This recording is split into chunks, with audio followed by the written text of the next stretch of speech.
presenting the news. Yes. By now, I believe you all know what news is, so there's no need for me to go over that. All right. So the first thing, when it comes to presenting the news, people, when it comes to news presenting, are news anchors and presenters.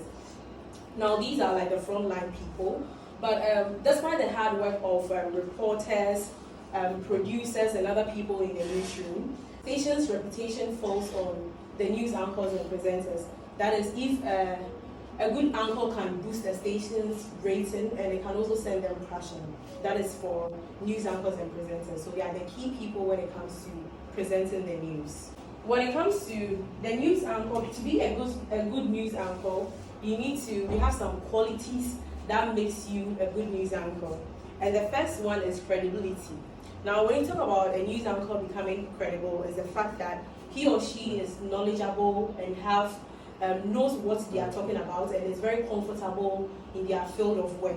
So you could see that an anchor needs to show two qualities in their reading: intelligence and genuine sensitivity.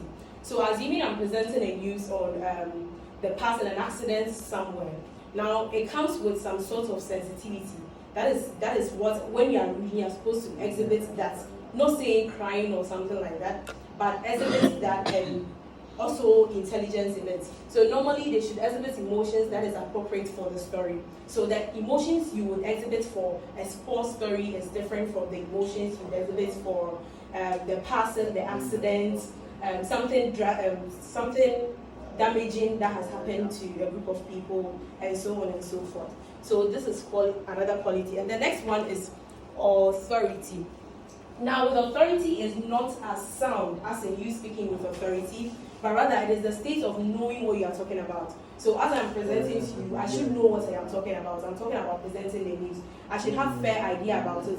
When I'm being asked something about presenting the news, I just don't need to probably consult a book or something, but it should be something that I can just talk about, which shows I have authority in that. So it's the state of knowing what you're talking about and being able to explain it convincingly to someone else. That is with authority.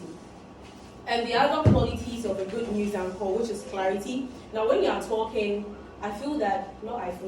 that is, you should be audible enough for your listeners and your viewers to hear whatever thing that you are saying. Not at a high pitch, not at a low pitch, but a pitch where you emphasize on certain words. So the scripts I had wanted to show was here.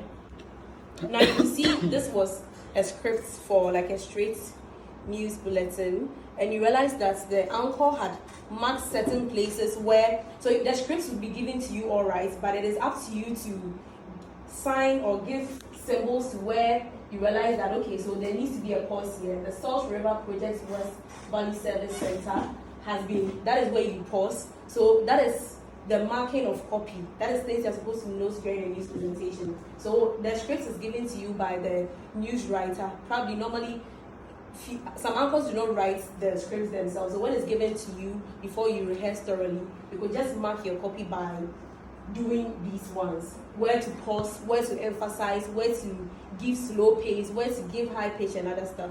So that is for the marking a copy of something that you're supposed to know. Now, knowing your material, this is very key. Before you present, you should know what you're about to present. So normally it is advisable that before you go on air, you go through your script several times before you go live, because most of the time someone they were in a rush, so you realize that whilst they are reading, they are fumbling on the words. We are all humans and we make mistakes. So confidence comes from experience. Once you are practicing, once you are reading your scripts, you get familiar with them. And from being in command of the bulletin and thoroughly familiar with the material. So this is to also highlight phrases which clash and jar and mistakes with unfamiliar names. So when you go through your scripts, you realize that, okay, so this name, you can't pronounce it. Then you try and get help with that pronunciation even before you go on air. That is not when you are on air and you're going to ask someone, how do you pronounce this name, which is very unprofessional. So that is to say that you're supposed to know your material before you go on air. Now, the next one is ad-libs. Ad-libs is to speak or perform in public without previously preparing one's words. Most of the times, you should do away with this. Someone will just go on air and they'll just rush to the studio and just go straight ahead without even preparing adequately for that. So this is what the ad-libs talks about. This best way to avoid embarrassment. The best way to avoid embarrassment is to script everything, bearing with time checks, and even these should be handled with care. Always engage with your brain before putting your mouth into the GIB before you think. And after newsreaders have rehearsed the bulletin, they should try and insist on a few minutes to go through their scripts before. So even before, that's why it's advisable that before, if you're supposed to present the news at 6, try and be there an hour before or something like that. Someone will be like, I was late, but you knew you're supposed to present a news at 6. So try and be there. Be familiar with your scripts before, because it's a live something. Normally, news presenting is not pre-recorded. It goes live. Whilst it's going live, people are listening. And as I said, news anchors and presenters are the frontline people. They either send the station crashing or boosting its ratings. Alright, then making swift recovery. Normally, when you make a mistake, whilst you are presenting the news, as I said, we are all humans, we are bound to make mistakes. So whilst you are presenting the news, you make sure that if there is a mistake with something, you just recover from it quickly. Some people will just probably be there staring at the screen, and as a viewer, you realize that they've made a mistake with what they are saying, because you don't know what I was about to say. So if I make some gestures, you'd probably be like, oh, I've forgotten my script, so I don't know what I'm talking about. So you're supposed to make a swift recovery. And sometimes you see, while you are presenting the news, you realize that you are supposed to, the control room is supposed to probably project a picture or something. Then you are sitting on the TV and they've not presented it. So what do you do as a news anchor? You try and you have to think on your feet fast, because it's a national something, it's people are watching, it's live. So you make sure that you make a swift recovery from that. So up to 3 seconds of silence, you should just cut in and just go ahead with the news presenting. If nothing is being shown, if the time you're expecting it to be shown and it doesn't, just move on with your news presentation. I hope you are clear to this point. Alright, so we are moving on to another aspect, which is like news reading mechanics. When it comes to news reading, the first one we talk about is speed. Now, with regards to speed, I think I talked about it in pace, and that's why I didn't want to really explain further. And another one is breathing. Master the art of breath control. Good breathing brings out the richness and flavor in your voice. So normally, when you are presenting the news, you make sure that you are breathing, like you're not breathing for like as if someone is chasing you. No. You breathe in, you breathe out, and your voice will come out correctly, because as I said earlier, a good quality of a news anchor is a good voice. And in order for you to get a good voice, breathing comes into play here. And projection. Now, you should project.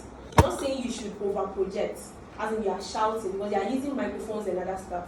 So projection comes into key, which is another form of reading mechanics. Also, emphasis. Emphasis is another news reading mechanics. Now, a copy should be read aloud to establish which words should be given extra emphasis. You know, sometimes when you are presenting the news, there are certain things which are very key in the context that you are presenting. So, whilst you are reading, especially with this is from, I think, my first piece or something, like my last piece or so.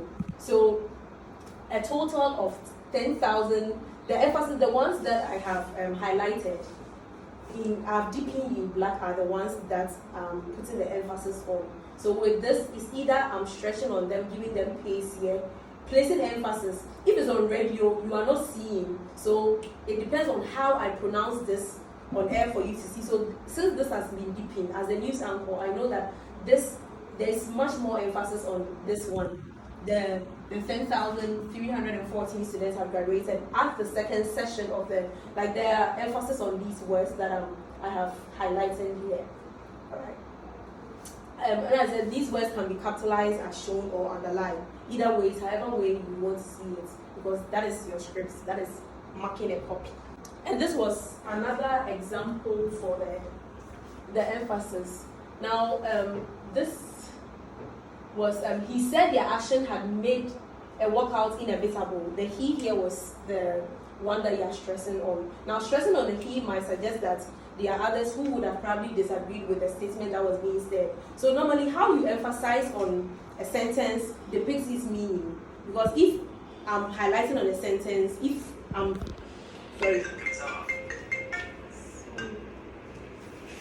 sorry about that. Alright. So if I'm emphasizing on a sentence, that is to say that it gives meaning to words. You probably understand it from how I'm stressing on that word. And there was the same thing. He said their action had made the workout inevitable. It gives a different meaning to that one. To like they are, even though they are the same sentences, but the way I'm stressing on it and the way I've highlighted it gives a different meaning altogether. That is for the emphasis. So you try as much as possible to make emphasis whilst you are presenting your views.